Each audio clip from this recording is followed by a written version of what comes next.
አለይኩም ወራህመቱላሂ ወበረካቱ። ውድ የነጃሺ ቲቪ ቤተሰቦች አሁን ሰዓቱ የሐኪም ቤት ፕሮግራም ነው። ዛሬ እንግዲህ ልዩ እንግዳ ይዘንላችሁ ቀርበናል። ዶክተር ኢክራም ሐሰን ትባላለች። ዶክተር ኦፍ ዴንታል ሰርጅን ናት። የጥርስ ሐኪም ሲኒየር ኤክስፐርት ሐኪም ናት። እንዲሁም የቦሌ የጥርስ ልዩ የጥርስ ሕክምና ማዕከል ባለቤት ናት። ዛሬ ጥሪያችንን አክብረሽ እዚህ ስቱዲዮአችን ስለተገኘሽልን እናመሰግናለን። እኔም በጣም አመሰግናለሁ። እሺ ዶክተር ኢክራም በጣም ደስ ብሎናል እዚህ ስለመጣሽ። ምክንያቱም ብዙ ጊዜ ስለ ኦራል ሃይጂን ስለ አፍ ጤንነት፣ ጥርስ ንጽህና አጠባበቅ በጣም አስፈላጊና ማህበረሰባችን ውስጥ በደንብ ግንዛቤ መፈጠር ያለበት ጉዳይ ነውና በዚህ ጉዳይ የተለያዩ አይነት ቆንጆ ያማሩ ቆይታዎች እንደሚኖሩን ተስፋ አደርጋለሁ። ግን ቅድሚያ ዶክተር ኢክራም ሐሰን ማን ናት? እሱን በተወሰነ መልኩ ብታስተዋውቂልን እስቲ መድረኩን እድሉን ልስጥሽ። እሺ አመሰግናለሁ። እናንተም አክብራችሁ ስለጋበዛችሁኝ። ስሜ ዶክተር ኢክራም ሐሰን እባላለሁ። ሲኒየር የጥርስ ሐኪም ነኝ። እንዲሁም የቦሌ ልዩ ጥርስ ሕክምና ባለቤትና ዋና ሐኪም ነኝ። ማሻአላህ አመሰግናለሁ በጣም። ያው ስለኔ ሃይ ስኩል የጨረስኩት ፊቸር ታለንት ነው። ከዛ በኋላ እዚህ አዲስ አበባ ፊቸር ታለንት ወሎ ሰፈር ጋር የሚገኝ ትምህርት ቤት ነው። እዛ ነው የጨረስኩት። ከዛ በኋላ ወደ ሜዲሲን ዓለሙ ተቀላቅዬ ነበር።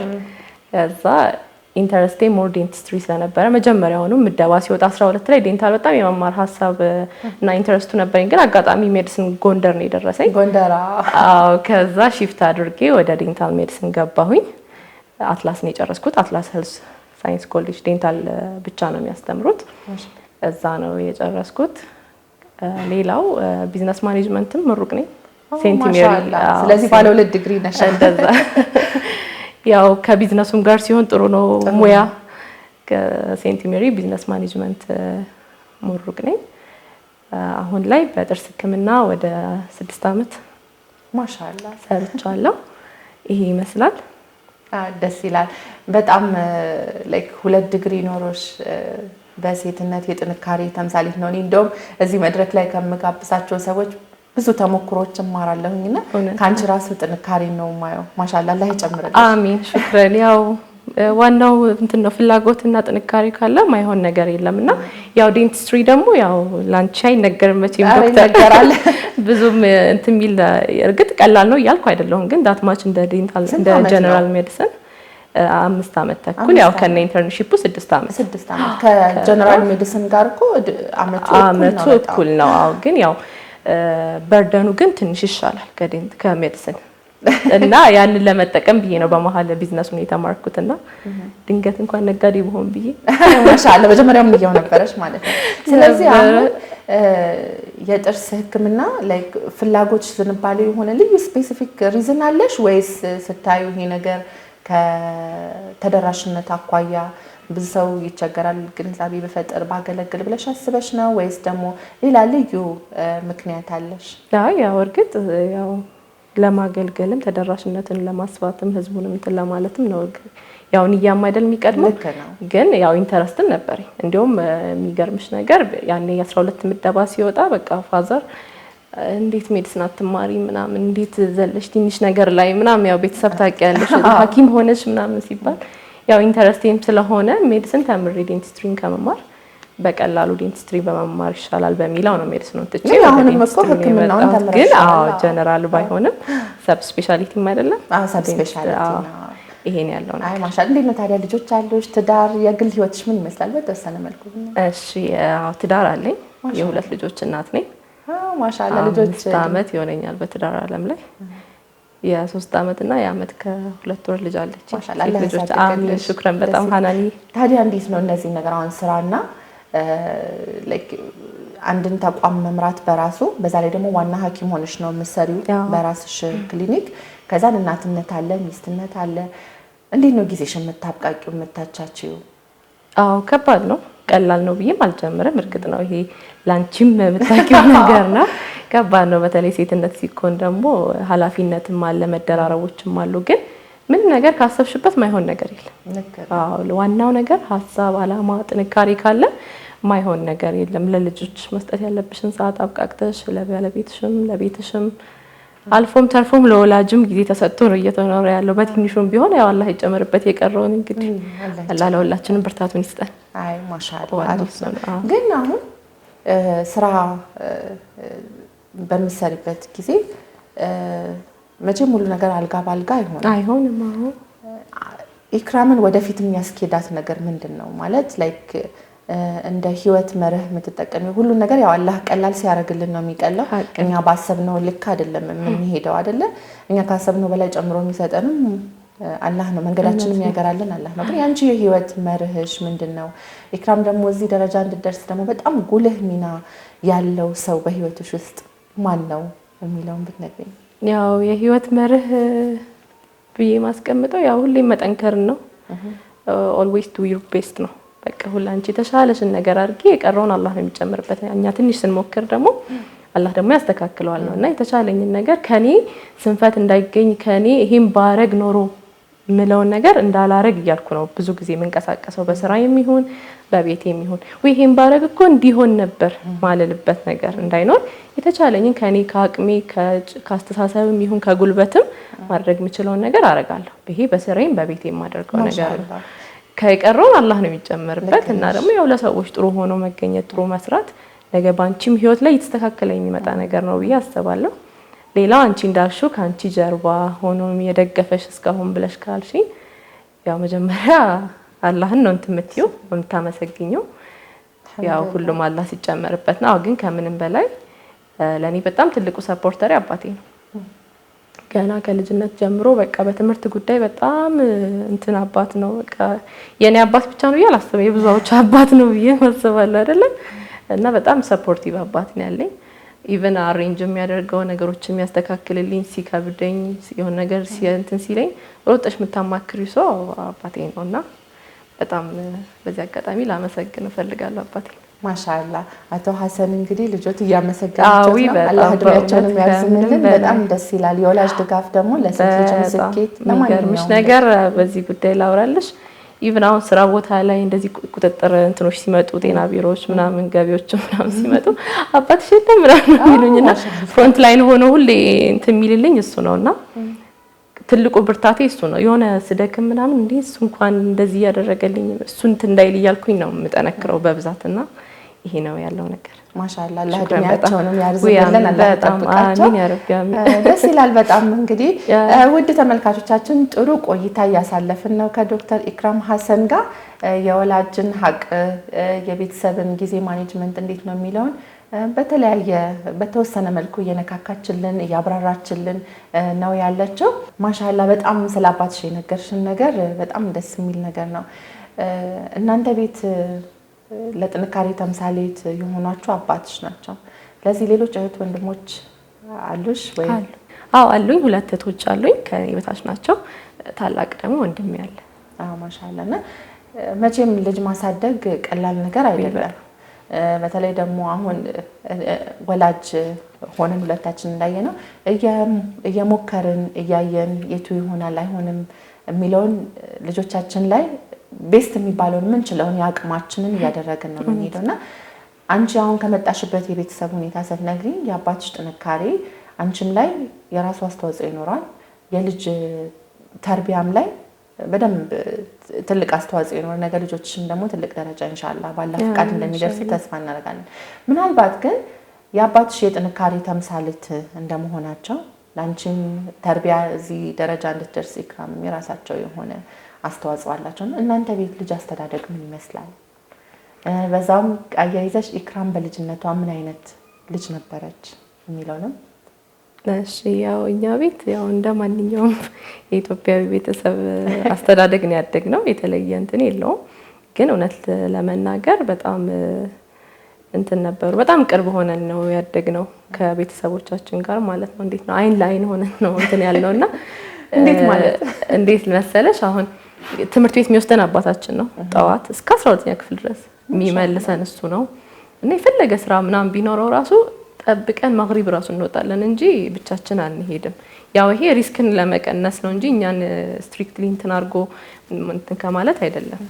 እና በቃ ብናጠፋም ምንም ብንል እዛው ነው የምንያዘውና ያን ያክል ስትሪክትም ሳይሆንም በጣምም ሳይላላ እንትን እንትን ሆነን ያደግነው ተቆጣጥረን ነው ያደግነውና ይሄ ነገር ባይተው ይጠቅማል ብዬ ነው ክትትል የወላጅ በቅርብ ክትትል ነው እንትን ያለውና የሆነ ነገር ሲገጥመን ራሱ በቃ ያው እንደ ሁሉም ቤተሰብ ለእናት ይነገራል።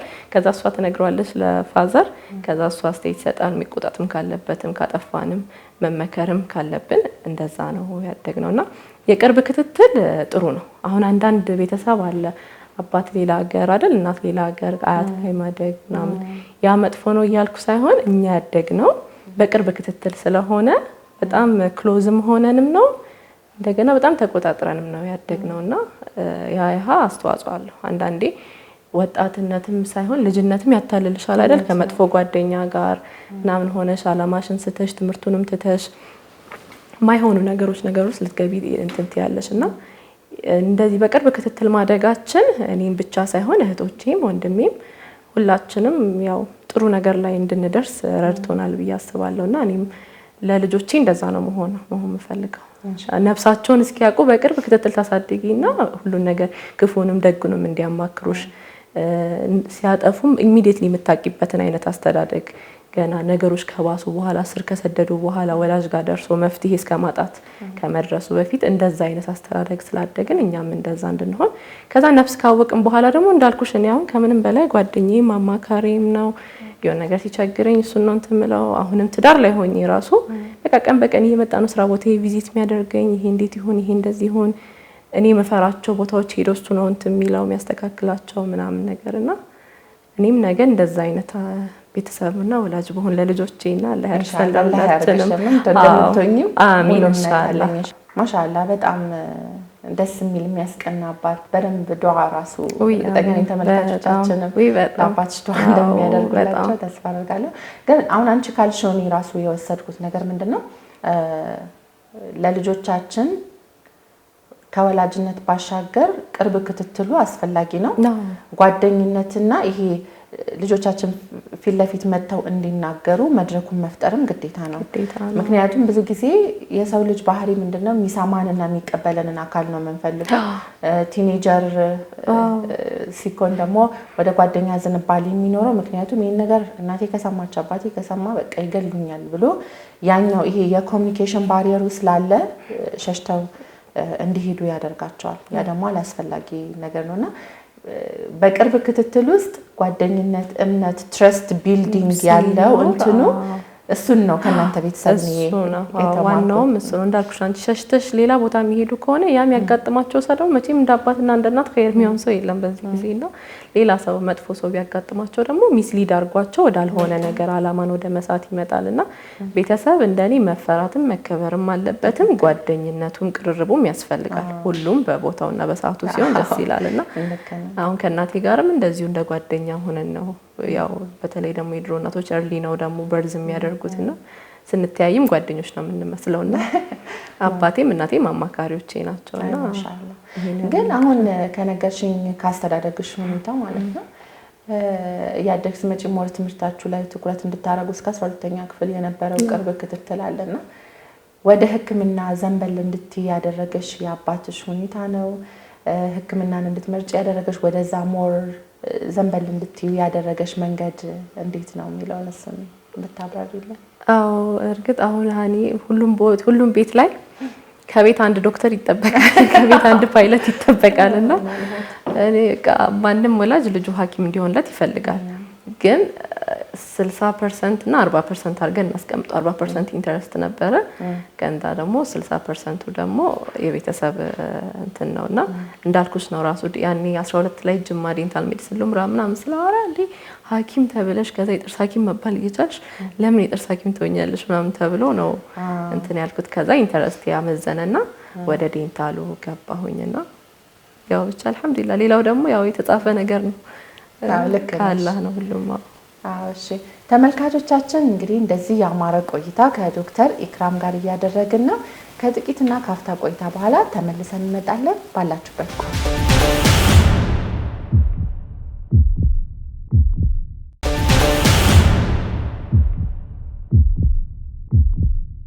ውድ ተመልካቾቻችን ተመልሰን መተናል። ከዶክተር ኢክራም ጋር ያለን ቆይታ እንግዲህ አሁንም አላለቀም፣ እንቀጥላለን። በግል ህይወቷ ያላትን ተሞክሮ አካፍላናለች። ቤተሰብ ወላጅና ልጅ ያለው ቅርርብ ምን ያህል የልጆች ህልማቸውን ለማሳካት ወደፊት ደግሞ የሚፈልጉትን ነገር እንዲሆኑ ያለውን ሚና ጉልህ እንደሆነ የወላጆች ክትትልና ቅርብ ኮሚኒኬሽን ምን ያህል እንደሚያስፈልግ ነግራናለች። አሁን ደግሞ በመቀጠል እንግዲህ የምናየው ስለ ጥርስ ህክምና ምንድነው፣ እንዴት ነው የሚለውን ደግሞ እያንዳንዱን ነገር በዝርዝር እናያለን ማለት ነው። ስለዚህ ብዙ ጊዜ አሁን የጥርስ ሐኪም ሲባል ሰው ቀለል አድርጎ ነው የሚያስበው ወይም ከመነቀል ጋር ነው የሚያያይዘው። ጥርስ በቃ አንዳንዴ እንደውም ሰው ከቤት ሲወጣ እስቲ ሄጄ ጥርሴን ተነቅዬ ልምጣ ጥርሴን አሞኛል ብሎ ነው የሚሄደው። ገና ከቤት ሲወጣ ሚሽኑን ያውቃል። ጥርሴን አሞኛል መነቀል ነው። ምክንያቱም አይ ቲንክ የሚመስለኝ ከልምድም ከበፊትም ካለው ፕራክቲስ አንጻር ጥርሱን የታመመ ሰው ጥርስ ከታመመ ነቅሎ ማስወገድ ነው የሚለው ነው። ግን አሁን ጥርስ ህክምና በጣም የሚገራርም አገልግሎቶችን ይሰጣል። ከህመም ነፃ የሚሆንበትን ገጽታን፣ እይታን፣ ፈገግታን የሚያሳምር ብዙ ነገሮች አሉና ስለ ዴንታል ሜዲሲን መቼም 6 ዓመት ተምራችሁ ምንድን ነው የሚለውን ለተመልካቾቻችን አጠር ያለ ገለጻ ብታደርጊልን። ዴንታል ሜዲሲን ምንድን ነው፣ የጥርስ ሁኔታ እንዴት ነው የሚለውን እስቲ።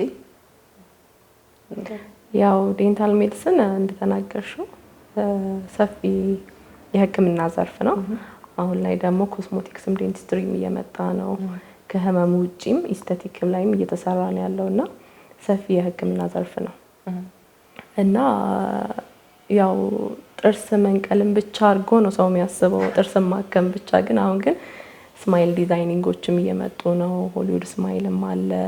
እንደገና ደግሞ ግዴታ ጥርስ ብቻ ሳይሆን ከድድ ጋርም የተያያዙ ህክምናዎችም ይደረጋሉ። ከውበትም አንጻርም ከጤናም አንጻርም ብዙ ህክምና ዘርፍ አለውና አንቺ እንዳልሽው ነው። ግን አሁን ላይ ሶሳይቲው እየተቀየረ ነው። ጥርሱን ራሱ ሲያመው ግዴታ ማስነቀልን ብቻ ሳይሆን የተለያዩ የህክምና አማራጮችም እየወሰደ እየተገነዘበ እየተጠቀመም ያለበት ዘርፍ ነው። እንደው ካነሳሽው ላይ ቀር ማለት ነው ሆሊውድ ስማይል ይባላል አይደል?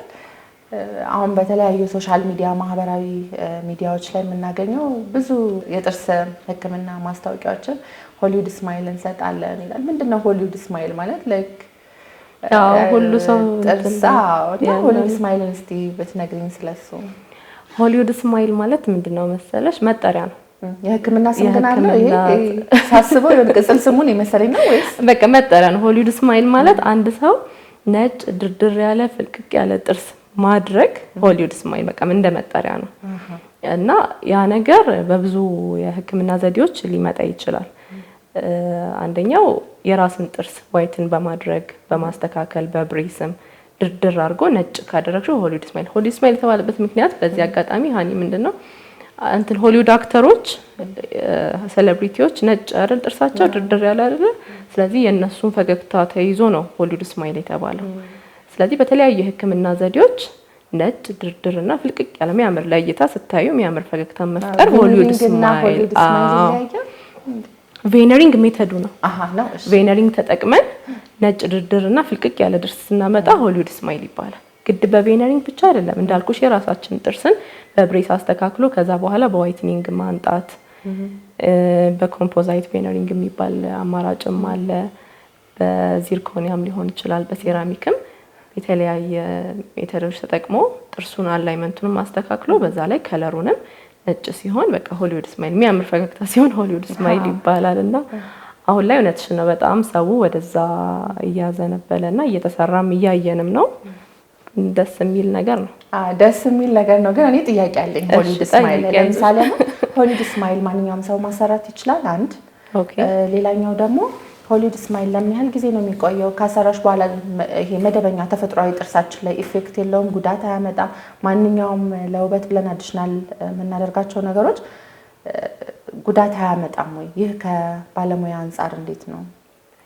አዎ ልክ ነሽ። ይሄ የብዙ ሰውም ጥያቄ ነው ብዬ አስባለሁ። አሁን ቲክቶክ መንደር ላይ እንዲህ ሲዘዋወር ምናምን ሰው ልሰራ ይሄ ነገር ይቆያል ወይ ያለውን ሪስክንም ይፈራልና ሆሊውድ ስማይል መሰራት ያለበት እኔ እንደ ሐኪም የማስተላልፈው መልእክት ኢንዲኬትድ ለሆነ ሰው፣ ኢንዲኬትድ ማለት አስፈላጊ ለሆነ ሰው ቢሰራ ማለት ማን ነው የሚያስፈልገው ካለ የጥርስ ዲስከለሬሽን ያለበት በተለያየ ምክንያት ሊሆን ይችላል፣ በሃቢትም ሊሆን ይችላል፣ በፍሎሮሲስም ሊሆን ይችላል፣ በሻሂም በቡና ጥርሱ ሲታይ በጣም የጠቆረ ሰው ሚስ አላይመንቶች ያሉ የጥርስ አደራደር ችግር ያለበት ሰው ግን ይሄም ብሬስን ኦፈር ማያደርግ ሰው ከሆነ በብሬስ ማስተካከል ማይፈልግ ሰው ከሆነ በዚህ ማስተካከል ይችላል። ከለርም ተበላሽቶበት አላይመንትም ችግር ሲኖር ክፍተቶች ሲኖሩ በጥርስና ጥርስ መካከል እነዚህ ነገሮች ሲኖሩ በሆሊውድ ስማይል ክፍተቱንም ዘግቶ አላይመንቱንም ማስተካክሎ ከለሩንም ማስተካከል ኢንዲኬሽን ነው።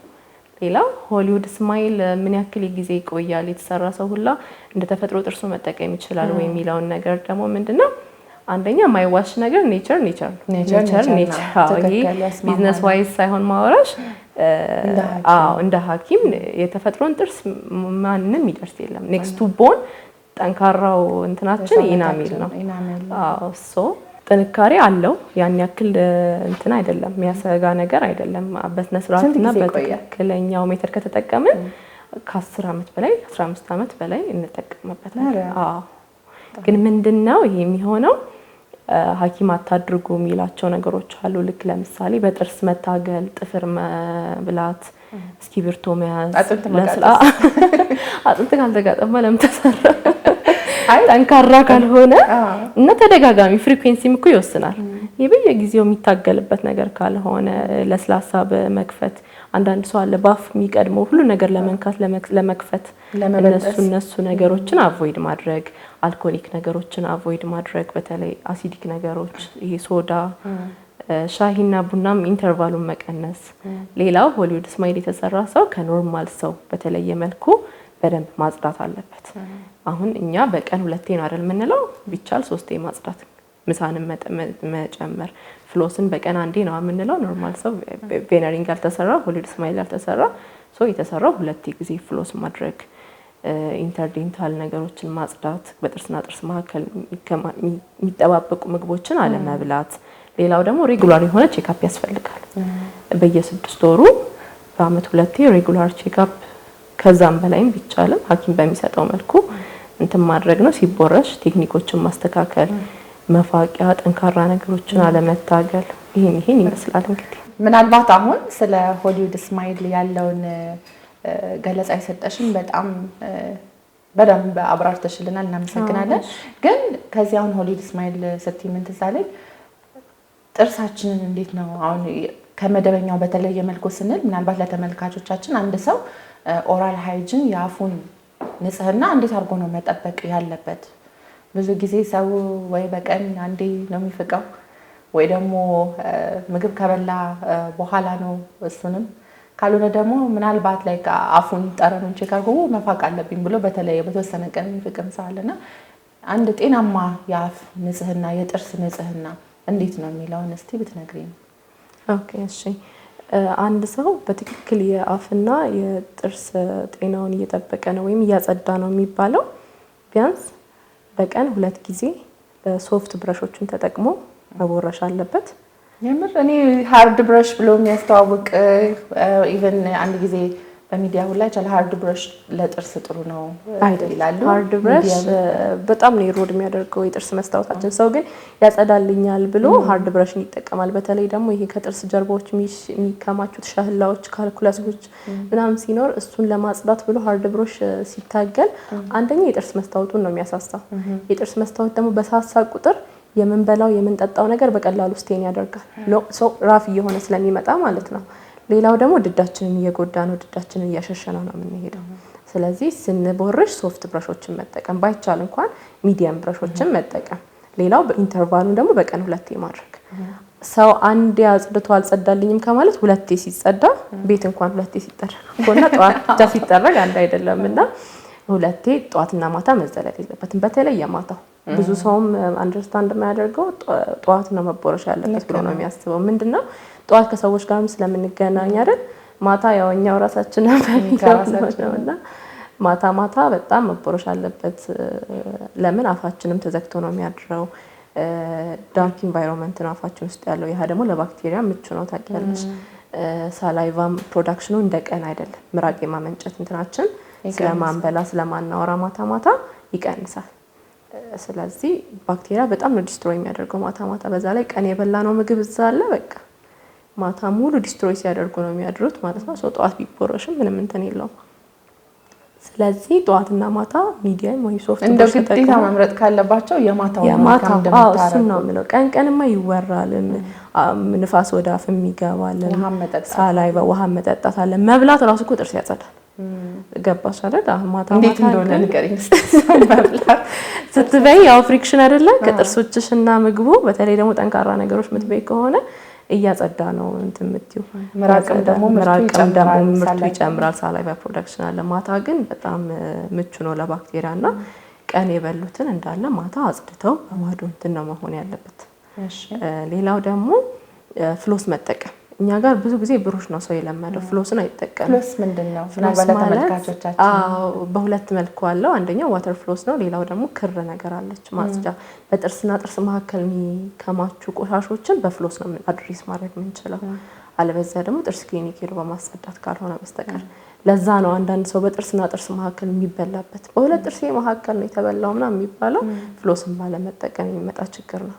ፍሎሲንግ ላይክ በሕክምና ፋርማሲ የሚሸጡትን ነው እንጂ አንዳንዴ ሰው ክር ይጠቀማል አይደለም። በሕክምና የሚሸጥ ዴንታል ፍሎስ ተብሎ የሚሸጡ እንዲሁም በሚንት ፍሌቨር አለ። በፍሌቨር ነው የሚሸጡትና እንደ ስቴኪኒም መስል ነገርም አለች።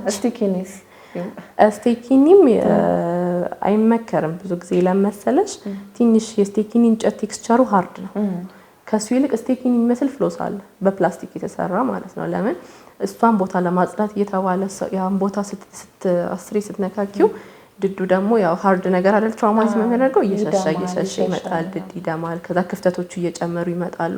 ኢቭን ፍንጭት ያልነበረበት ሰው በስቴኪኒ ምክንያት ብቻ ፍንጭት ሊያመጣ ይችላል። በጥርስና በጥርስ ተደጋግሞ ያሰፋዋል። ፍንጭት ያመጣል። በጣም ተደጋግመሽ የምትጠቀሚ ከሆነ ክፍተት እያመጣ ድሮ እንዲያልነበረም ጥርስ አሁን ነው የመጣው ምናምን ይላል ሰውና ያ ከእንደዚህ አይነት ሀቢቶችም ከማድረግ የተነሳ ነው። ፍሎሶችን መጠቀም እንዳልኩሽ። ሌላው ደግሞ ምላስን በደንብ የሚያጸዳ ከሆነ አንድ ሰው ጥርሱን ብቻ አጽድቶ የሚሄድ ከሆነ ምላስ ካልተጸዳ ኢትስ ፖይንትለስ። ለምን 90% ኦፍ ባክቴሪያ ምላሳችን ላይ ነው ያለው።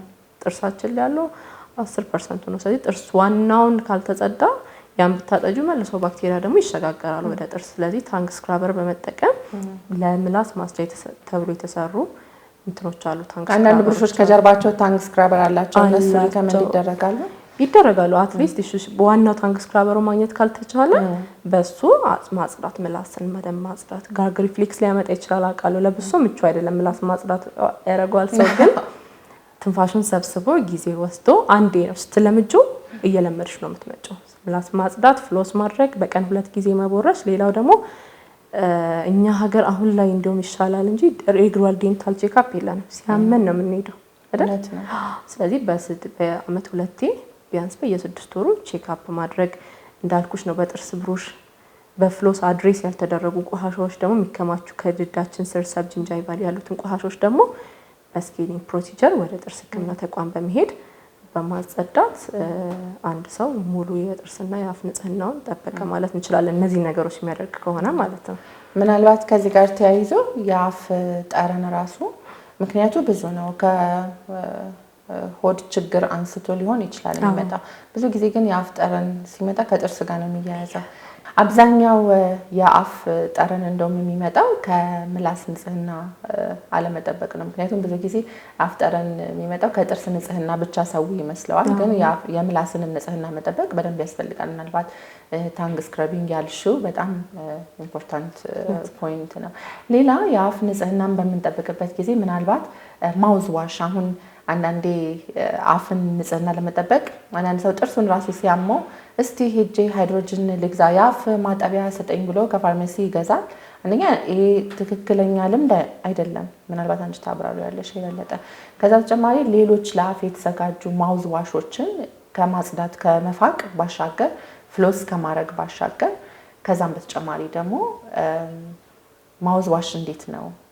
አው ማውዝዋሽ ያው እንዳልኩሽ ነው የፍሎስ አንዱ እንትን ነው። በክሩም አለ።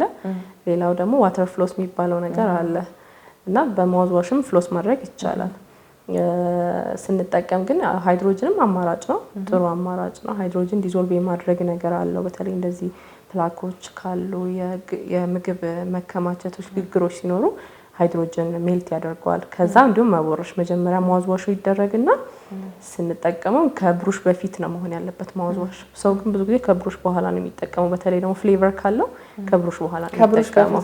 ከብሩሽ በፊት አሁን እንትን ያደርገዋል እንዳልኩሽ ብሮክ እንትን ያደርጋቸዋል፣ ያማሟቸዋል። ከዛም በብሩሽ ለማውጣት ሲኖሩ ማለት ነው። አዎ ከዛ የተከማቹ ነገሮች ካሉ ያደሩ ነገሮች፣ ቆሻሾች፣ ግግሮች፣ ሸህላዎች ካሉ እነሱን ትንሽ የማማማት እንትን ስላለው ከዛ ሲቦረሽ በቀላሉ ይወጣል ማለት ነው። ሌላው አልኮል ፍሪ ማውዝዋሾች መጠቀማችንን ማረጋገጥ አለብን። ከአልኮል ነፃ የሆኑ ማውዝዋሾችን መጠቀም ነው። በቀን 1 ጊዜ ከፈለግን በቀን 2 ጊዜ መጠቀም ይቻላል። አልኮል ፍሪ መሆናቸውን ግን ማረጋገጥ አለብን። ዶክተር ኢክራም በጣም ነው በደንብ ሰፋ ያለ ማብራሪያ እየሰጠሽን ነው፣ እናመሰግናለን። እሺ አሁን እንግዲህ ስለ አፍ ንጽህና አጠባበቅ በሰፊ ማብራሪያ ሰጥተሽናል፣ እናመሰግናለን። አሁን የአዋቂ አሁን የነገርሽን በቀን 2 መፋቅ፣ ፍሎስ ማድረግ እንዲሁም ማውዝዋሹን እንደ ፍሎስ መጠቀም ያሉንን አማራጮች ወስደናል ከዚህ ካሁን ከነበረን ቆይታ ማለት ነው። ግን አሁን የልጆችና የአዋቂ የአፍ ንጽህና አጠባበቅ አንድ አይነት ነው? ሌላ ደግሞ ገበያ ላይ አሁን ስናያቸው ፋርማሲ የልጆች ኮልጌት ለብቻ ነው የሚሸጠው፣ የአዋቂዎች ኮልጌትም አለ። ስለዚህ የልጅና የአዋቂ ኮልጌት መለያየት አለበት። ከዚህም ጋር ተያይዞ ስለ ሃይድሮጅን ፐሮክሳይድ ደግሞ ልጆች ላይ እንዴት ነው የሚለውን ምናልባት ጥያቄዎችን አደራረብኩብሽ ይሆናል። ሃይድሮጅን ፐሮክሳይድ ልጆች ላይ እንጠቀማለን ወይስ አዋቂ ላይ ብቻ ነው? አንዴ ደግሞ የሰማሁት ኖርማል ፍሎራ አፋችን ውስጥ ያሉ ባክቴሪያዎችን ሃይድሮጅን ፐሮክሳይድ ስለሚያጠፋ ብዙ ጊዜ ለአፍ ማጽጃነት ባንጠቀመው ጥሩ ነው የሚል አለ። ይህንን እስቲ ትነግሪናለሽ? ተመልካቾቻችን አፍታ ቆይታ በኋላ ተመልሰን የምንወያይበት ይሆናል። የትም እንዳትሄዱ።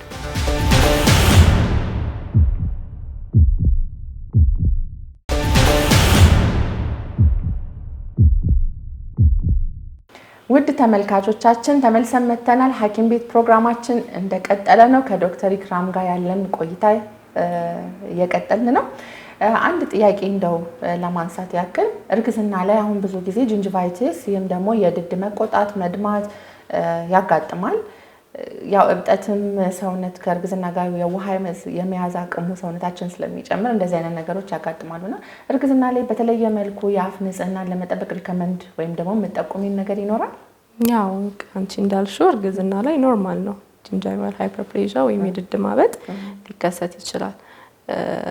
አንዳንድ ሰው ላይ የመጀመሪያ ትራይሚስተሮች ላይ፣ አንዳንድ ሰው ላይ መሀል ላይ፣ አንዳንድ ሰው ላይ መጨረሻዎች ላይ ሊያጋጥሙ ይችላል። ግን ምንድነው ቅድም እንዳልኩት ሃርድ ብሩሾችን አለመጠቀም፣ ሶፍት ብሩሾችን ተጠቅሞ መቦረሽ። ለምን ኦሬዲ ይደማተስ ስለሆነ ድዱ ሲነኩ በቀላሉ ይደማል። ስለዚህ ቀስ ተብሎ ሶፍት ብሩሾችን ተጠቅሞ መቦረሽ፣ ጧትና ማታ በትክክል መበረሽ ቢቻል መሳሳት ላይ መጨመር።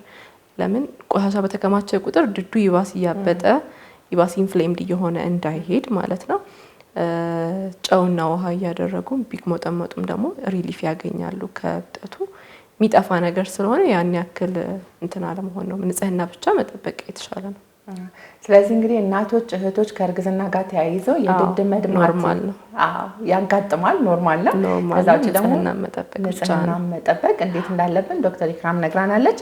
አሁን እንግዲህ ሰዓቱ የእውነት ሐሰት ጊዜ ነው።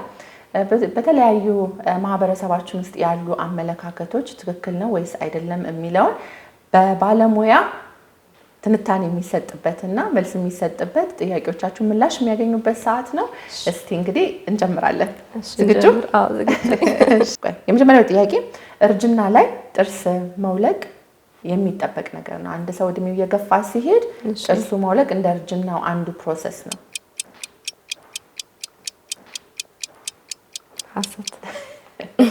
ሐሰት ነው። ግን ያው እርግጥ እንትኖች አሉ፣ ፋክተሮች አሉ። ለምሳሌ ያ ሰው ከልጅነቱ ጀምሮ የነበረው የአፍና የጥርስ ንጽህና አጠባበቅ ዘዴ ምን ይመስላል? ሀቢቶችስ ነበሩ ወይ? በእንጨት በተለያዩ ነገሮች ጥርስን ትራውማታይዝ ማድረግ እንጂ በትክክል የጥርስና የአፍ ንጽህና አጠባበቅ ዘዴ ሰው የሚቦርሽ ከሆነ የሚያጸዳ ከሆነ ሬጉላር ቼክአፕ እየኖረው ነገ እድሜ ቢመጣ ጥርሶቹ ይነቃነቃሉና ይወልቃሉ ማለት አይደለም። ልክ አሁን ስታረጂ ሽበት እንደማየት እንደ እንትን አይደለም። ጥርስ መንቀል ግን የጥርስ ተሸካሚ ክፍሎች እውነት ነው ሉዝ ሊያደርጉ ይችላሉ። በእድሜ ምክንያት አጥንት የመሳሳት ነገር ሊኖር ይችላል። ግን እንዲህ ወልቆ እስከማለቅ ድረስና ወጪ ገቢ ጥርስ ላይ እስከመድረስ እንደ ተፈጥሮ ግዴታ የሆነ ነገር አይደለም። ስለዚህ ተመልካቾቻችን የጥርስ ንጽህናን ከልጅነት አንስቶ እስከ አዋቂነት መጠበቅ የኋላ የማታ እድሜ ላይ የራሱ የሆነ አስተዋጽኦ አለው። ስለዚህ የአፋችንን ንጽህና በሚገባ እንጠብቅ ነው። አሁን የኔ አያት 80 ዓመቷ ምናምን ይሆናል። ሙሉ ጥርሶች ዊዝደም ውስጥ አይቀራል እና ባለፈው ለጥርስ ስላለሽ ነው እኔ ስላለው አይደለም። በቃ እንዳልኩሽ ነው ያለን ትሬንድ፣ አፋችን ላይ ያለን ትሬንድ፣ የንጽህና አጠባበቅ ትሬንድ ነው የሚወስነው እንጂ እድሜ ስለመጣ ጥርስ መነቀል አለበት አይደለም። ምንድነው ይሄም የተባለበት ምክንያት ብዙ ሰው ወጪ ገቢ ላይ ምናምን ስለሚታይ ትልቅ ሰው ነው እንጂ ከዛ አይደለም። አመሰግናለሁ። ሌላ ሁለተኛው እውነት ሐሰት፣ በማንኛውም አይነት እንጨት ጥርስን ማጽዳት መፋቅ ይቻላል? ይቻላል። ሐሰት። እሺ ምንድነው እንጨት ስንመርጥ መፋቂያም ስንመርጥም ቴክስቸሩን ማየት አለብን። ለምን እንትን ነው አይደለ አብሬዥን ነው የሚፈጥረው ጥርሳችን ላይ እየፈተግነው ነው። ስለዚህ ጠንካራ ለጥርስ ተብሎ ባልተሰሩ እንጨቶች ጥርሳችን አለማፋቅ። ሌላው ምንድነው መስታወቱ እንዲሸረሸር አብሬዥን ያደርጋል። ከዛ በኋላ ኢናሜሉ በጣም ራፍ እየሆነ ይሄዳል። ስለዚህ የምንበላው የምንጠጣውም ነገሮች ኢዝሊ ጥርስ መስታወታችን ላይ እየተቀመጠ ጥርሳችንን ቢጫ እያደረገው ይመጣል። ስለዚህ ተርፎም እንዲቦረቦር ያደርገዋል። ስለዚህ መፋቂያዎችን ስንመርጥ የእንጨት ማጽጃዎችን ስንጠቀም አንደኛ ቴክስቸሩን ለጥርስ ተብሎ የተሰሩ መፋቂያዎች ናቸው ወይ የሚባለውን ነገር እንትማታ አንዳንድ ሰው ምሳ ይበላና ስቴክ እንዲጠቀምና በዛው ስቴኪናን እኝክ አድርጎ ደግሞ ጥርሱን ደግሞ እንደዚህ ያጸዳልና ያ ነገር ፍሪክሽን ነው እየፈጠረ የሚሄደው ጥርሱ ላይ አብሬዥን ነውና ነገ ከነገ ወዲያ የጥርስ መስታወቱን በጣም እየጎዳው የጥርስ መሸርሸር ይመጣል። እንዳልሹ መቦርቦርም ሴንሲቲቪቲም ኢናሜሉ በጣም በሳሳ ቁጥር ሙቀም ሲጠጣ ቀዝቃዛም ሲጠጣ ወያው ነው ህመም እየፈጠረ ነው የሚመጣው። ስለዚህ ለጥርስ ተብሎ ከተሰሩ እንጨቶች ውጪ ጥርሳችንን አለመፋቅ። ሌላው አያይዤ መናገር የምፈልገው ነገር መፋቂያ ስንጠቀም አንድ ማየው ነገርም ማስተላለፍ የምፈልገው ነገር ምንድነው ሲዋክ ከምንም በላይ ሱናም ነው። ነቢያችን ሰለላሁ ዐለይሂ ወሰለም ሲዋክንም ሱና አድርገውት ነው እንትን ያሉትና ግን አጠቃቀማችን ላይ ማስተካከል አለብን። እንዴት ነው መንቦርሻው? ብዙ ሰው አሁን የሆነ ስራ ቦታ ላይ ሆኖ ሱቅ ላይ ሆኖ አይደለ ከለበረታች ፍትክ ያደርገና ከዛ ደግሞ መልሶ ያችን ሲዋክ ኪስ ውስጥ ነው የሚከተው። ተመልሶ ደግሞ ከኪሱ ወይ ከቦርሳው ደግሞ አጥቶ ደግሞ ይቦር እንትን ይላል ይፈቃል። ይሄ ማለት በቃ ባክቴሪያ ነው እንትን እያልሽ ያለሽውና ቢያንስ አጥቦ ማስቀመጥ በትክክለኛው ቦታ ስንጠቀም እየቆረጥን ብንጠቀም ጫፉን እዛው ጫፍ ላይ እዛው ጫፍ ላይ ነው ባክቴሪያ ንቅለ ተከላ ከዚያው ከሽ ከኪስ ወደ ድድ ወደ ኪስ ነው የሚሆነውና እነሱ ነገሮች ላይ ብናስተካክል። ሌላው ሲዋክ ስንጠቀም ደግሞ ድዳችንን ሳንጎዳ ብዙ ሰው እንዲህ ከላይ ወደ ታች በጣም በኃይል በማቦረሽ የድድ መሸሽ ያጋጥማል። ከዛ ድዱ ከሸሸ ደግሞ ኔክስት ቱቦን ከአጥንት ቀጥሎ ድድ ነው ጥርሳችን የሚይዘው። ጥርስ መነቃነቅ ሁሉ ያመጣል። አሁን እኔ ጋር የሚመጡ ኬዞች አሉ እንደዚህ በጣም ኤክሰሲቭሊ አግሬሲቭሊ መፋቂያን በመጠቀም የድድ መሸሽ አጋጥሟቸው ጥርሱ እስከ መነቃነቅ ድረስ የሚያደርስ ሀሳብ ውስጥ ሆኖ በቃ እንዲፖረሻል ተመልሶ ኪስ ውስጥ ይገባል፣ ተመልሶ ይወጣል። ከዛ ደግሞ ወደ ጎን አንድ ሽጥ ይደረጋል ምናምና እነሱን ነገሮች ቢስተካከሉ እንጂ ከጥርስ ሳሙና በላይ ጠቃሚ የሆኑ ነገሮች ንጥረ ነገሮችም መፋቂያ ላይም አለ። ጎን ለጎንም ብንጠቀመው አንዳንድ ሰው ሲዋክ ብቻ ይጠቀምና መፋቂያ ጥርስ ሳሙናን አይጠቀምም እና እንደ ጉዳትም አድርጎ የሚያዩትም አሉና ይሄ አመለካከት ቢቀየር። ምናልባት ያንቺን ሀሳብ ለማጠቃለል ያክል በደንብ ነው ያብራራሽልን። ሲዋክ ሱና ነው። ኢቭን አሁን ከዚህ የምንማረው ራሱ ረሱል ሰለላሁ ዐለይሂ ወሰለም በዛ ዘመን ራሱ የአፍ ንጽህና ምን ያህል ኢምፖርታንት እንደሆነ ነው የምናየው። በተጨማሪም ኢቭን ሰላት እንኳን ያለ ነገር ነው። ነጭ ሽንኩርት በልታችሁ አትሄዱ። የአፋችሁን ንጽህና መጠበቅ በሸሪዓ ምን ያህል ከባድ ንጽህና የኢማን ግማሹ ነው። ስለዚህ ሲዋክን አትጠቀሙ ሳይሆን ሲዋክን የምንጠቀምበትን ዘዴ ግን ልብ ማለት ይኖርብናል። ድዳችንን ሳንጎዳ የምንጠቀምም ከሆነ ለሱናው ሙሉን አካባቢውን ጥርሳችንን ብቻ ማጽዳት በኃይል መፈተግ አይደለም። እንዲሁም ደግሞ ከኪሳችን አውጥተን ስንጠቀም ጫፉን ከቻልን ብንቆርጠውና ፍሬሽ ብናደርገው ካልቻልን ደግሞ መቁረጫውን በዛን ሰዓት ካላገኘን አጽድተነው መጠቀም የምንችልበትን አማራጮች ብንወስድ ነው። አኝከነውንም መጠቀም አለብን። ጫፉ ለምን እንዲዋል ቆርጠሽ ብለሽ ስትጠቀሚ ጠንካራ ነው። ሰው እንዲለሰልስ አኝከ ነው ከዛ በኋላ መጠቀም። ደግሞ ጥርሳችን ላይ ትኩረት አድርገን ነው ሲዋክ መጠቀም ያለብን እንጂ ስራ ላይ የሆነ አቴንሽናችን ሌላ ነገር ላይ ሆነን ስንቦርሽ ከምናጸዳው በላይ የምናጠፋው ነው የሚበልጠው ለማለት ነው። በጣም ጥሩ መልእክት ነው። እውነት ሐሰት ጥያቄ አንድ ሰው ጥርሴን ንቀሉልኝ ቢል ሐኪም በግዴታ ጥርሱን መንቀል አለበት፣ ፍላጎቱን ማስተናገድ አለበት? አይ እውነትም ሊሆን ይችላል፣ ሐሰትም ሊሆን ይችላል። አሻሚ ነው መሀል መንገድ ነው ማለት ነው። አሁን ልልሽ የፈለኩት ምንድነው አሁን አንድ ታካሚ ኤክስትራክሽን ወይ መነቀልን ፈልጎ ከመጣ አንቺ ነው ይሄ ያለ አሁን ሞደርን ዴንቲስትሪ መቼም ቲዝ ፕሪዘርቬሽን ነው፣ ጥርስን ማዳን ነው እንጂ ናቹራል ቲዝም መንቀል አይደለም። አሁን ላይ ያለው እንትንና የሕክምናው ሂደትና ይሄ እንደዚህ ነው፣ በእንደዚህ ተደርጎ ተሞልቶ ሩት ካናል ተሰርቶም መሰራት የሚችል ጥርስ ነው ትገለገልበታለህ ብለሹ አይ ንቀሉልኝ ካለ ኮንሰንት አስፈርመሽ አይደለም ጥርስ ላይ ጀነራል ሜዲሲን ላይም አለ አይደለ ፔሸንት ኮንሰንት የተሻለውን ትመክሪዋለሽ። አይ ምናምን ካለ መቼም የሱን ፍላጎት ነው እንትምትዩ እንጂ አይ ወጣ በቃ ሄድኛ እንነቅል ሌላ ቦታ ተነቀል አትችይም። በዛ መልኩ ከሆነ እንነቅለዋለን። በከሰል ጥርስ ማጽዳት በሐኪም ይመከራል፣ ጥርስንም ነጭ ያደርጋል።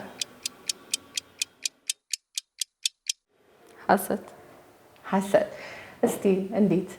ምንድነው መሰለሽ እኛ ከሰል ስንጠቀም በጣም ፋይን የሆነውን አይደለም አይደል? ቀጥቀጥ ከደርጎ አሁን እንደ ባህል የሚያዘው ወቀጥ ይደረግና ከዛ መንቦሮች በከሰሉ ያ ቅድም እንዳልኩት ሜካኒካል አብሪዥን ነው የሚያመጣው።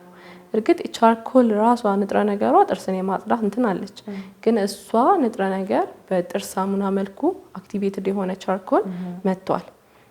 ያን ንጥረ ነገር ማግኘት እንችላለን በጥርስ ሳሙናው። ግን ዳይሬክትሊ ከሰሉን ስንጠቀም ያነጣል፣ ግን በዛው ልክ ደግሞ ጉዳትም አለው ልልሽ ፈልጌ ነው። ያ ፋይን ፓውደር ስላልሆነ በጣም የደቀቀ ስለማይሆን ጥርሳችን ላይ እየሸረሸር ነው የምንሄደው፣ ይሄ ኢናሜላችንን ማለት ነው። ከዛ እንዳልኩሽ በጊዜ ሂደት የጥርስ ከለር መቀየር ይመጣል። ጊዜያዊ እንትን ነው የሚያመጣው ልልሽ ፈልጌ ነው። ከሱ ይልቅ አክቲቬትድ ቻርኮል ያለባቸው የጥርስ ሳሙናዎች አሉ፣ እነሱን መጠቀም ይቻላል። እሺ ወደሚቀጥለው እውነት ሐሰት ስንሄድ የጥርስ ማስታወቂያዎች በተለያዩ ማህበራዊ ሚዲያ የሚታዩት ለማህበረሰቡ ግልጽና ቀላል ናቸው። እውነት ሐሰት?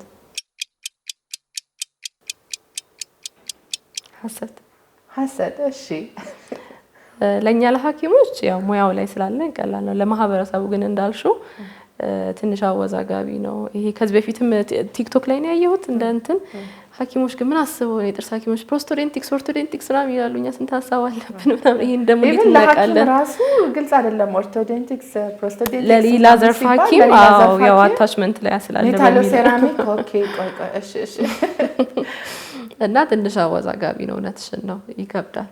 ለዚህ ግልጽ አይደለም። ስለዚህ ግን በሚቀጥለው እንግዲህ የሚቀጥሉት ማስታወቂያዎች ሲሰሩ ይሄንን እንግዲህ ብናስተካክል አይደለ ብታዩበት። ጥርስህን ሲያምህ ወይም ሲያምሽ ቁርንፉድ ጥርስሽ ላይ ያዢ ወይም ደግሞ የተቦረቦረው ጥርስ ላይ ኮልጌት ያዝበት ህመሙ እንዲቀንስ የሚባለው እውነት ነው ሐሰት?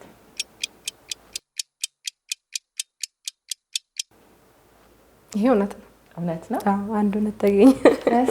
እሺ ቅርንፉድ ያው እኛም ኢጅኖል ብለን የምንጠቀመው አለ በሕክምናውና አናልጄሲክ ኢፌክት አለው በተፈጥሮና አንቲባክቴሪያል ኢፌክትም አለው ቅርንፉድ። ስለዚህ ቢቻል እንዲያውም ትንሽ የወይራ ዘይት ተጨምሮበት ፓክ ቢያደርጉት ህመማቸውንም ያስታግስላቸዋል፣ ቦታውንም ያጸዳዋል፣ ባክቴሪያ ሎድ ይቀንሳል። ቅርንፉድን እንደ ዱቄት ቅርንፉድን ተፈጭቶ ከትንሽ ከኦይል ነገር ጋር ፓክ አድርጎ ቢነክሱበት። ሌላው ደግሞ እንዳልሽው ጥርስ ሳሙናም ባክቴሪያን ስለሚቀንስ ህመምን ይቀንሳል። ስለዚህ አንድ ሰው በድንገት አይበለውና በማታ ጥርሱን ቢያመው እንደ ጊዜያዊ መፍትሄ ተብለው የሚወሰዱ ነገሮች አንቺ እንዳልሽው ቅርንፉድ ጥርሱ ላይ ፓክ ማድረግ፣ አኝኮ መያዝ፣ ጥርስ ሳሙና ደግሞ በደንብ ማጽዳት። ጥርስ ሳሙና ተጠቅሞ ጥርሱ ያ የተቦረቦረው የሚያመው ቦታ ላይ ቢያጸዳ ባክቴሪያ ሎድ ሲቀንስ ደግሞ ህመም ይቀንሳል። ያን ቢያደርግ ኢቨን እንትን ምታቂ ከሆነ የጥርስ ምንድነው ሻይ ቅጠል ቲባግ ሻይ ቅጠል ሙቃ ውስጥ አድርገው ትንሽ ሰዓት ቢነክሱበት እሱም አናልጄሲክ ኢፌክት አለው። ስለዚህ የሻይ ቲባጉን መንከስ ህመም ይቀንሳል ያልሽኝ? አዎ እዛው ዳይሬክትሊ ፓክ አድርገን ስናኝከው እዛው ላይ ያለውን የጥርስ ነርቭ ብቻ የማስታገስ ነገር አለው። ግን ይሄ ዘላቂ መፍትሄ አይደለም። ይሄንንም ማስተላለፍ ፈልጋለሁ። በዛ ሰዓት ነገ ነግቶ ሐኪም እስኪሄዱ ድረስ ማድረግ የሚችሉት ማስታገሻዎች ናቸው። ቦታውን ማጽዳት፣ ቅርንፉድ ፓክ ማድረግ፣ ሻይ ቅጠል ፓክ ማድረግ ህመምን ይቀንሳል። ውሃ በጨው ሲመከራል። ውሃ በጨውም በተለይ እብጠት ምናምን ሲኖር ትራፕ የማድረግ እንትን አለው አይደለ? ጨው፣ ውሃ እሱም ይመከራል። እሺ የሚቀጥለው እውነት ሐሰት የጥርስ ህመም የሚብሰው ማታ ማታ ነው። እውነት ሐሰት? ማታ ማታ የሚብስበት ምክንያት ምንድነው? ያው ስንተኛ ደም ወደ ጭንቅላታችን ነው የሚሄደው አይደል? ብለድ ፍሎ ወደ ላይ ነው የሚሄደውና ያ ደግሞ በቀላሉ ህመሙ እንዲብስ ነው የሚያደርገው። እና ደግሞ ሌላው ደግሞ ምንድነው? ያው ቀን ሁላችን ከስራ ሀሳብ ጋር አይደል ከመሯሯጥ ጋር አቴንሽናችን ጥርሳችን ላይ ብቻ አይሆንም። ስናርፍ ስንተኛ ግን ህመሞቹ እንዳሉ ይሰማሉ። የጥርስ ብቻ ሳይሆን የወገብም የጉልበትም ካለ ከራስ ከማዳመጥ ጋርም ነው የሚብሰውና ይሄ ነው ያለው ነገር። አንዳንዴ የጥርስ ህመም ብዙ ጊዜ ሰዎች ሲያነጻጽሩት ሲሉ ማህበረሰባችን ላይ የምንሰማው እኔ ልጅ ሞኝ ሰማት አረረረ የጥርስ ህመም ከምጥ ቀጥሎ ሁለተኛው ከባድ ህመም ለጠላት ይባላል። ለጠላት ራሱ ይባላል። በጣም ከባድ ነው ይባላል። እንደውም ህመሙ በጣም ከባድ ከመሆኑ የተነሳ ከህመሙ ለመገላገል አንዳንዴ በጉጠት ለመንቀል ይሞከራል። ምናልባት እንደዚህ ጎጂ ባህልና ልምዶችን ካሉ እሱን እስቲ ብጠቅሽልን። ያው ልክ ነሽ። የጥርስ ህመም በጣም ከባድ ህመም ነው። ከምጥ ቀጥሎ ዓለም ላይ ከባዱ የፔን ዲግሪ ተብሎ የሚመዘገበው ራሱ ቱዝ ፔን ነው። እና ሰዎች ደግሞ ይሄንን ህመም ለመቀነስ ብዙ ነገር ያደርጋሉ። አሁን እንዳልሽው ለምን ግን ከምጥ ቀጥሎ የሆነ ማለት በጣም ብዙ ነርቮች ዌል ኢነርቬትድ የሆነ ነርቭ እዚህ አካባቢ ስላለ ያው እንትን ኢንሱሌትም ሲያደርግም ቅርብም አይደለም ለፕሌክሰሳችን ቶሎ ነው ፔን ወደ ጭንቅላታችን የሚሄደውና ፐርሲቭ የምናደርገው ህመሙን ማለት ነው። እና እንዳልሽው አንቺ በጉጤትም የመታገል በተለይ ደግሞ ሎወር ሶሳይቲ ላይ እንደዚህ ግንዛቤው የሌለው ማህበረሰቡ ላይ ሚስማር ራሱ አግለው ምናምን ድዱን እንትን የማድረግና ልክ ሲደማ ህመም ይቀንሳል አይነት ነገር እንደዛ አይነት ነገሮች ትሬንዶች ልምዶች አሉ። ልክም አይደለም። አዎ ጥርሱን ለህመም ለመቀነስ ብለን በጣም ብዙ ውድ ነገሮች ነው ዲስትሮይ የምናደርገው።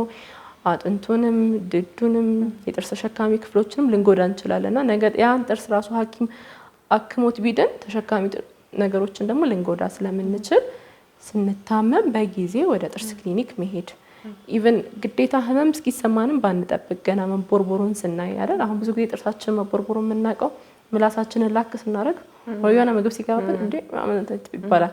ከዛ ያም በስቴኪኒ እየተወጣ አይደል እየተጸዳ እየተባለ ይቆያል። ትንሽ ፔኖችንም ቶለሬት እናደርጋለን።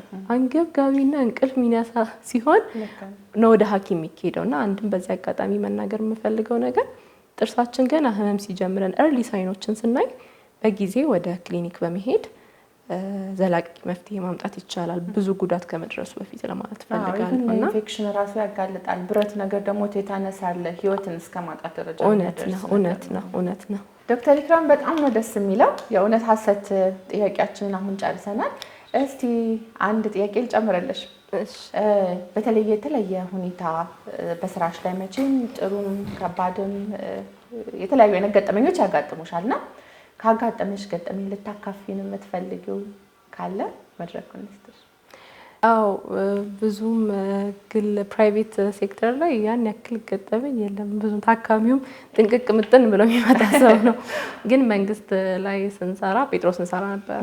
ጴጥሮስ ሆስፒታል ዴንታል ዋርድ ላይ እንሰራ ነበርና አሁን ቅድም እንዳልኩሽ የማታ ህመም ምናምን ብለን ባነሳ ነው አሁን እኛ ዲያግኖስ ለማድረግ ነው ኢሪቨርሲብል ፐርፓይተስ ነው ወይ በጣም ማታ ማታ ሞር ሚብስ ነው ወይ ፔን ዲግሪው ምናምን ለማላወቅ እንዴት ነው ማታ ማታ በጣም ሰውየው ታሞ ምናምን ይመጣውና ማታ ማታ እንዴት ነው ይበሳል ህመሙ ምናምን ስትይው ቀድሞ በሽተኞቼ ነው ማታ ያማል ምትኝ ምናምን ይላል። እንቅልፍ ይነሳውታል ወይ ማታ ማታ ህመሙ እና አዎ እኛ በቃ ያቺን ነገር ዲያግኖስ ለማድረግ በጣም ተሳቀን እንትን ምንለውና ይሄ ነገር አለና ሌላ አጋጣሚ ቢማወራው እንኳን ብዙ የለም። ግን አንዴ ሴት ልጅ ጥርስ አትነቅልም ብሎ ይታሰባል እንዳልኩሽ።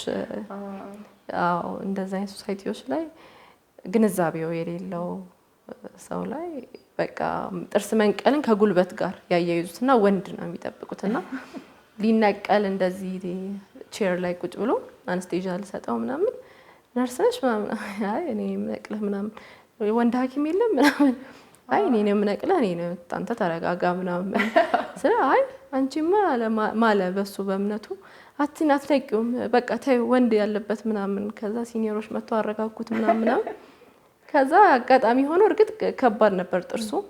ልጁ ደግሞ ሽመና ነበር የሚሰራውና እንደዚህ የጉልበት ስራ የሚሰሩ ሰዎች ላይ ትንሽ ሊጋመንታቸው ታፍ ነው እና ጥርስ ሲነቀል ትንሽ ይከብዳልና በቃ እንደዚህ ተላልኩም እና እንደዚህ ፈርቶ ደግሞ እንዳይከብደኝ ምናምን ብዬ ብቻ አጋጣሚ ሆነ ያላ ስራ ቶሎ ወጣ ጥርሱ አላመነም ምናምን ብድግ ቁጭ ምናምን አንቺ ሸነቀርሽ ምናምን እንደው በቃ ይቅርታ ምናምን እግሬ ላይ ወድቆ ኧረ ተው ምናምን አለና በእነሱ በ12ኛ ቀን ነበርና በዓል አለ መሰለኝ በዓላቸውና በቃ ላንቺ ነው የማመጣው ድፎ ኧረ ተው ምናምን ብዬው ተመልሶ መጥቶ አይቶኝ ምናምን 200 ብር ቲፕ ሰጠኝና ተናገር በጣም በቃ ያፍ ለምታ ሆነበትና ጥርስ መንቀል ከጉልበት ጋር ሳይሆን ከቴክኒክ ጋር የሚያያዝ ነገር ነውና አንድ ማስታወስ እሱ ነው። በ3ኛው ቀን ደግሞ እንቁላል ላከልኝ 12 እንቁላል ላከልኝ።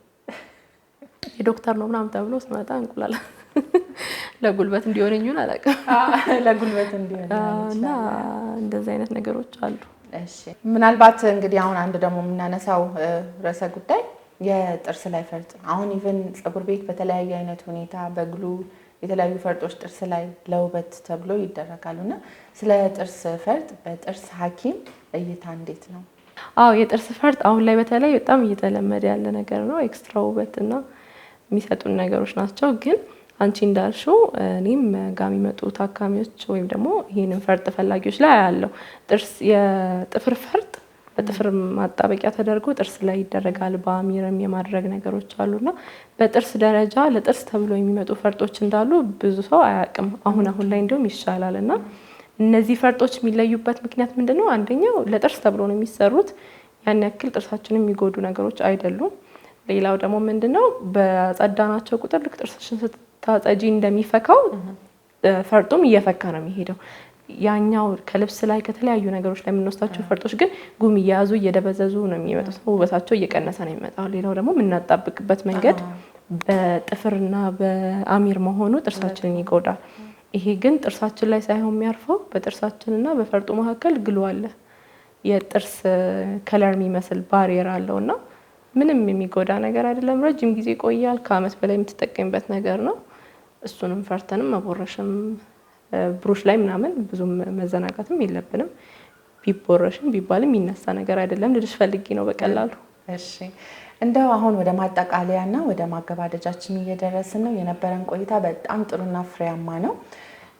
ማስተላለፍ የምትፈልጊው ጠቅለል አድርገሽ ማስተላለፍ የምትፈልጊው ለማህበረሰቡ ጥርስን በተመለከተ የጥርስ ሕክምናን በተመለከተ የምትሰጭን መልእክት ካለ እሱም ላይ አክለሽበት የሚቀጥሉት ደግሞ የወደፊት የዚህ ፕሮግራም ዋናው ዓላማም ሐኪሞቻችንን ማስተዋወቅ ነው። ከዛም በተጨማሪ ደግሞ ቀጣይ ትውልድን ደግሞ ነገ የማፍራት ሂደት ነውና ሃይስኩል ላሉ ሴት እህቶች እንዲሁም ሌላም ለማንኛውም ተማሪዎች የምታስተላልፊው መልእክት ምንድነው? ማስተላለፍ የምፈልገው መልእክት ምንድነው? የተፈጥሮ ጥርሳችሁን ጠብቁ ነው የምለው። ምንም ቢሆን የተፈጥሮ ጥርስን የመሰለ ነገር የለም። ስለዚህ በጊዜ ህመሞችን ስናይ ገና ትንንሽ ምልክቶችን የጥርስ መቦርቦሮችን ስናይ ገና ህመም እስኪፈጥር እንቅልፍ እስኪነሳን ከመጠበቅ ቼክ ማድረግ እንደገና እንደ ሀቢትም እንደ ልምድም ብንወስደው በአመት 2 ጊዜ ቢቻል ባይቻል እንኳን 1 ጊዜ እንኳን እየሄደን ቼክ ማድረግ ጥርሳችንን ቤታችን ውስጥ ከምናጸዳው በተጨማሪ በጥርስ ክሊኒክ በመሄድ ደግሞ በስኬሊንግ ፕሮሲጀር ብናጸዳ እነዚህ ነገሮች እንደ ልምድ ብንይዛቸው። ሌላው ደግሞ ከምግብ በኋላ ጥርሳችንን ስንፍቅ ቢያንስ ግማሽ ሰዓት ጠብቀን ብንፍቅ። ለምን በልተን ወዲያው ስንፍቅ የአፋችን ፒኤች አሲዲክ ነው የሚሆነውና ያንን አሲዲቲ ነው ጥርሳችን ላይ እየፈተግን እንትን የምንለውና ማታ ከራት በኋላ ጠዋት ደግሞ ከቁርስ በኋላ ግማሽ ሰዓት ጠብቀን ብናጸዳ ፍሎስን ብንጠቀም እንደገና ሬጉላር ቼክአፕን ወይም ደግሞ ወደ ጥርስ ክሊኒክ በመሄድም በማሳጠብ የጥርስና የአፍ ንጽህናችንን በመጠበቅ ሙሉ የሰውነታችንን ሆነ የአእምሯችን ጤንነት እንጠብቅላለሁ። አመሰግናለሁ። እሺ ቀጣይ ትውልድ ይህንን ሙያ ለመቀላቀል ለሚፈልጉ የምታስተላልፊልን መልእክት ይኖራል ወይ? አዎ ዴንቲስትሪ በጣም ሰፊ ዘርፍ ነው። አሁን እኛ እንደምናወራው እንዲህ በጠላሉ እንዳወራ ነው አይደለም እና ይሄንን ሰፊ የሕክምና ዘርፍ ብዙ ሰዎች ተቀላቅሎ ሕክምናውን ወደ ላይ ከፍ ብናደርገው አሁን ጥሩ እየተሻሻለ ነው ያለው የሕክምና አሰጣጡ ዘዴው ፕራክቲሱም የህብረተሰቡም አስተሳሰብ ጥሩ እየተቀየረ ነው ያለው በጥርሱ ዙሪያ ያለው ነገርና ሞር ከዚህ በላይ እንዲሰራ እኔም ሴቶቼን እጋብዛለሁ እንደ አንድ ሙስሊም እህታቸው። በዛ ላይ ደግሞ ሴቶች ብዙ ጊዜ በሴቶች ሲታከሙ ደስ ይላል አይደለ? አዎ እና እንድንበዛም ሞር እንድንሰራም በማለት ነውና መጪው ጄኔሬሽን ዴንቲስትሪ ብትቀላቀሉ ያንቺን ጥሬና አከብራለሁ። ማሻአላ በጣም ደስ ይላል። ያማረ ጊዜ ጥሩ ነገር አግኝተናል።